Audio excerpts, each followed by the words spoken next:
Coucou tout le monde, alors aujourd'hui je reviens dans une nouvelle vidéo pour vous parler de 10 objets que mon enfant n'aura jamais. Voilà des choses donc qui existent dans le monde de la périculture et que personnellement soit je trouve dangereux par rapport à toutes les recommandations qui sont faites autour du sommeil ou autre, ou alors que je trouve complètement stupide. Voilà, donc cette vidéo c'est vraiment mon avis personnel, je juge en aucun cas les parents qui ont ça chez eux, qui l'utilisent et qui trouvent peut-être ça pratique.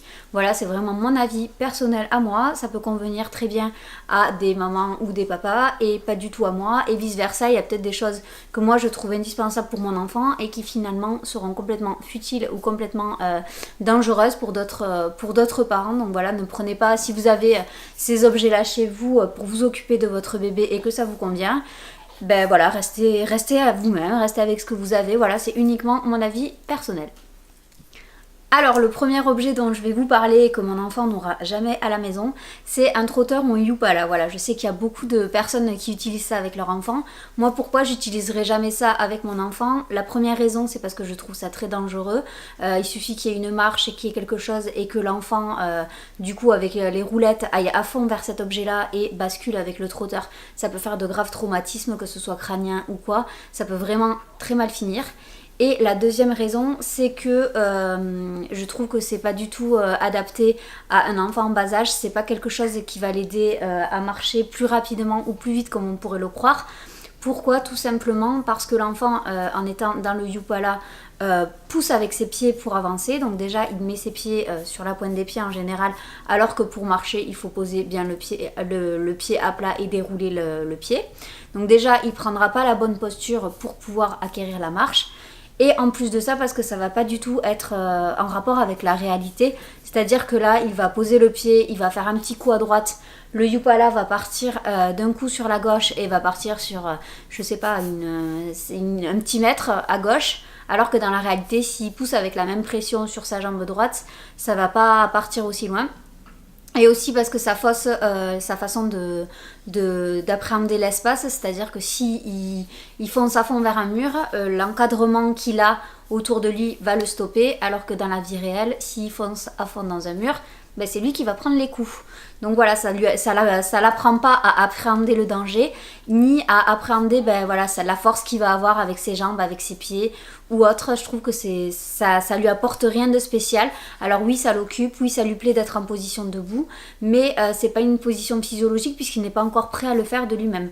Donc voilà, pour moi, c'est quelque chose qui est complètement futile et qui n'aide pas du tout dans le développement du jeune enfant, dans le développement moteur. La deuxième chose que je n'achèterai jamais, c'est les couches culottes, qu'ils appellent aussi couches pull-ups.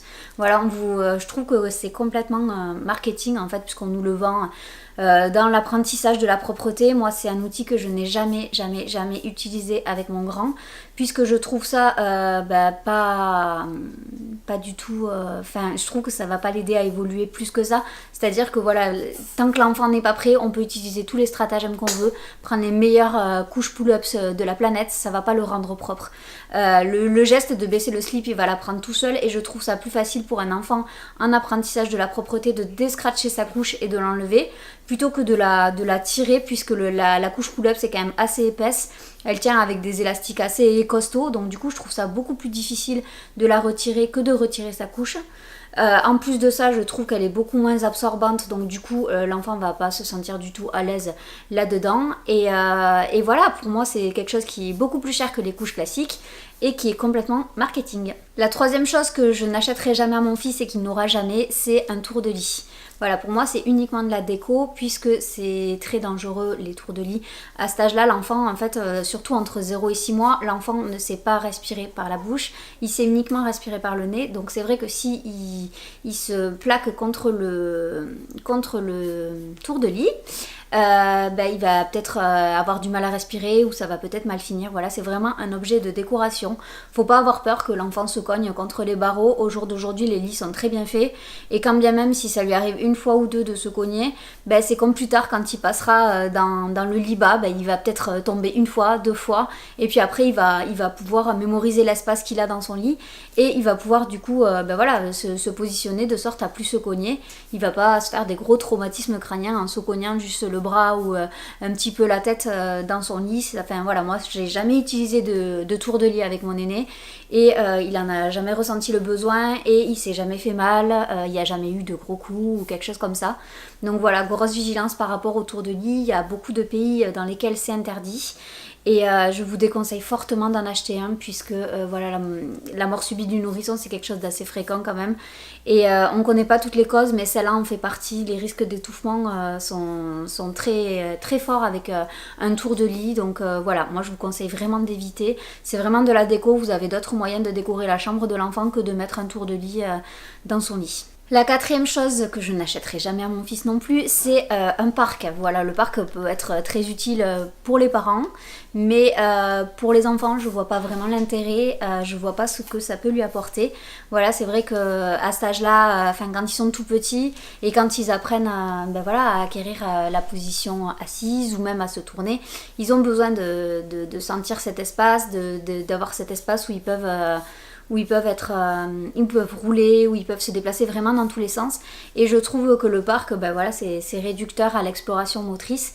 Et du coup, bah, c'est quelque chose que voilà, je n'ai pas de gros points négatifs sur la vie du parc, mais c'est quelque chose que je trouve moi personnellement n'apporte rien à l'enfant et c'est plus pour rassurer les parents ou plusieurs fois si voilà, ça peut être ben non, on a des chiens, machin, tout ça, ben vaut mieux mettre les chiens dans une autre pièce et laisser les enfants explorer l'espace tranquillement plutôt que de mettre l'enfant dans un parc et du coup le chien qui a toute la maison pour pas aller faire mal à l'enfant ou quoi. Donc voilà, moi je trouve que le parc, ben non, ça sera pas chez nous non plus.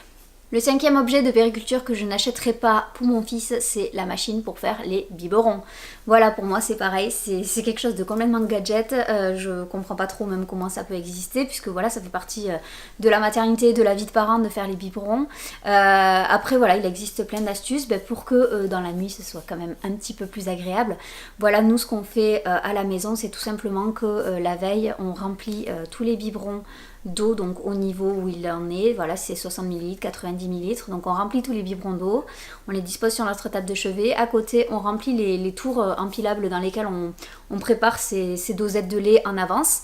Et une fois que bébé se réveille, on allume la veilleuse, on mélange le lait dans l'eau, on check un petit peu et puis nous on lui donne à température ambiante donc on n'a pas le souci d'aller le faire chauffer ou quoi. Mais voilà, c'est tout simplement plus rapide, plus pratique. Il n'y a pas à aller chercher la boîte, à compter le nombre de dosettes, à se demander à 3 h du matin si on en a mis une, deux ou trois.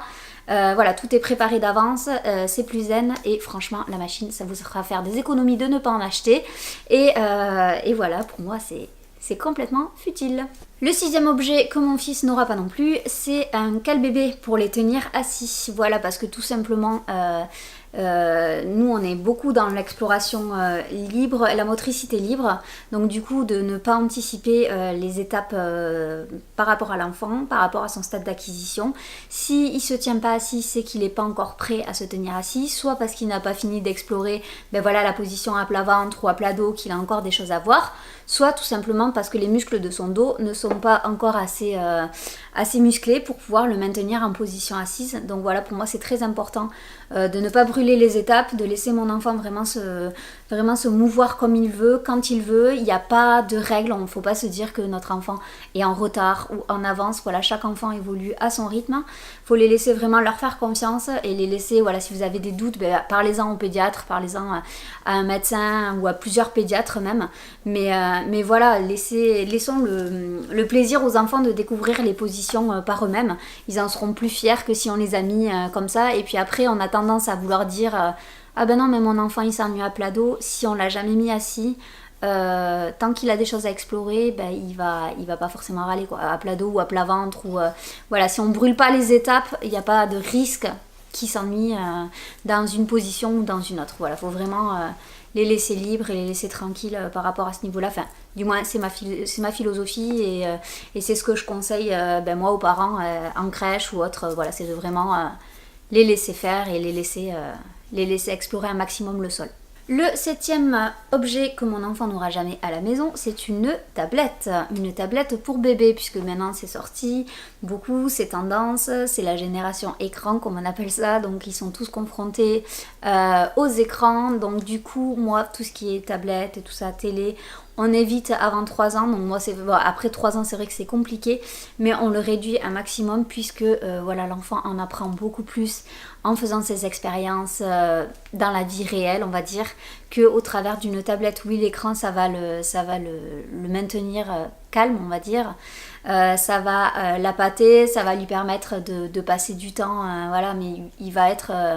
voilà, il va regarder les images, mais sans vraiment comprendre, puisque la différence entre réalité et virtuel à cet âge-là, c'est une notion qui n'est pas du tout nette, c'est pas une notion qu'ils connaissent. Donc du coup, voilà, il n'y a pas vraiment d'intérêt, et encore moins de le laisser jouer avec une tablette ou un écran. Il y a bien d'autres choses, bien d'autres moments de partage que vous pouvez faire avec lui, et d'expériences qu'il peut vivre dans la vie réelle, que le limiter aux écrans, je trouve ça très dommage. Le 8e objet, c'est le joli vélo avec les cannes que les parents utilisent pour promener leur enfant un peu partout. Moi j'accroche pas du tout avec ce genre de truc. Pour moi c'est soit l'enfant fait du vélo ou de la draisienne ou quelque chose d'un peu plus facile si c'est pas encore pédalé. Les draisiennes c'est super pour travailler l'équilibre des enfants, pour leur faire travailler l'équilibre.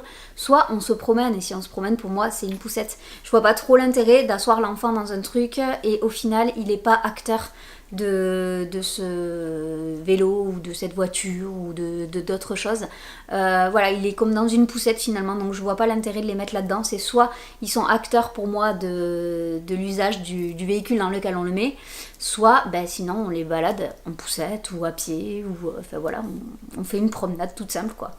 Voilà, pour moi vélo avec canne derrière, ça me parle pas. La 9e chose qui ne sera pas dans notre cuisine non plus, ça sera une sucette d'alimentation. Donc ils appellent ça sucette d'alimentation, en fait c'est une genre de sucette. Et à la place de la tétine, c'est un filet dans lequel on glisse des fruits ou des légumes ou quelque chose comme ça pour que l'enfant déguste ce fruit ou ce légume. Pour moi c'est pareil, déjà quand on passe les enfants, quand ils sont dans une alimentation comme ça, où ils apprennent à passer du mixé, du lisse au mixé, du mixé au morceau, c'est déjà des gros changements pour l'enfant. Et là en plus rajouter une texture filée par-dessus un fruit, je vois pas l'intérêt. Pour moi il y a plus de plaisir gustatif à prendre les morceaux de fruits et à les manger et à vraiment ressentir toute la saveur plutôt que de mâcher sur un filet. Voilà, ils sont très sensibles au niveau de la bouche à cet âge-là. Tout passe par, c'est le stade oral, donc tout passe par la découverte autour de l'oralité de la bouche. Et du coup leur mettre un filet dans la bouche, enfin moi je pense que j'apprécierais pas trop l'expérience, donc j'ai pas trop envie de la proposer non plus à mes enfants, mais voilà, pourquoi pas, c'est une des nouvelles choses qui est dans le commerce depuis un petit bout de temps, et voilà, mais que je n'achèterai pas non plus. Et la 10e et dernière chose de cette vidéo, c'est le cale-biberon. Voilà, donc ça peut exister, j'ai vu avec un coussin où on met le biberon et où du coup l'enfant tète son biberon qui est tenu donc par ce coussin.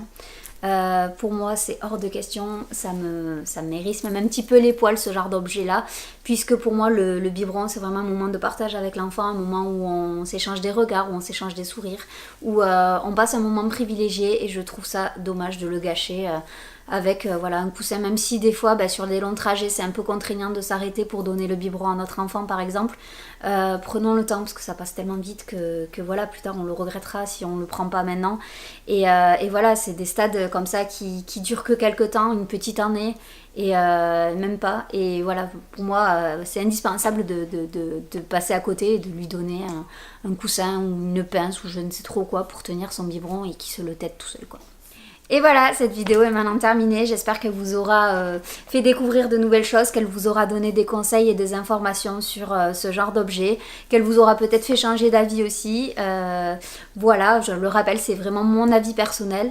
Je vous fais de très très gros bisous. N'hésitez pas à liker la vidéo si elle vous plaît, à commenter si vous avez des choses à dire, des choses à partager, à vous abonner à mon univers s'il vous plaît.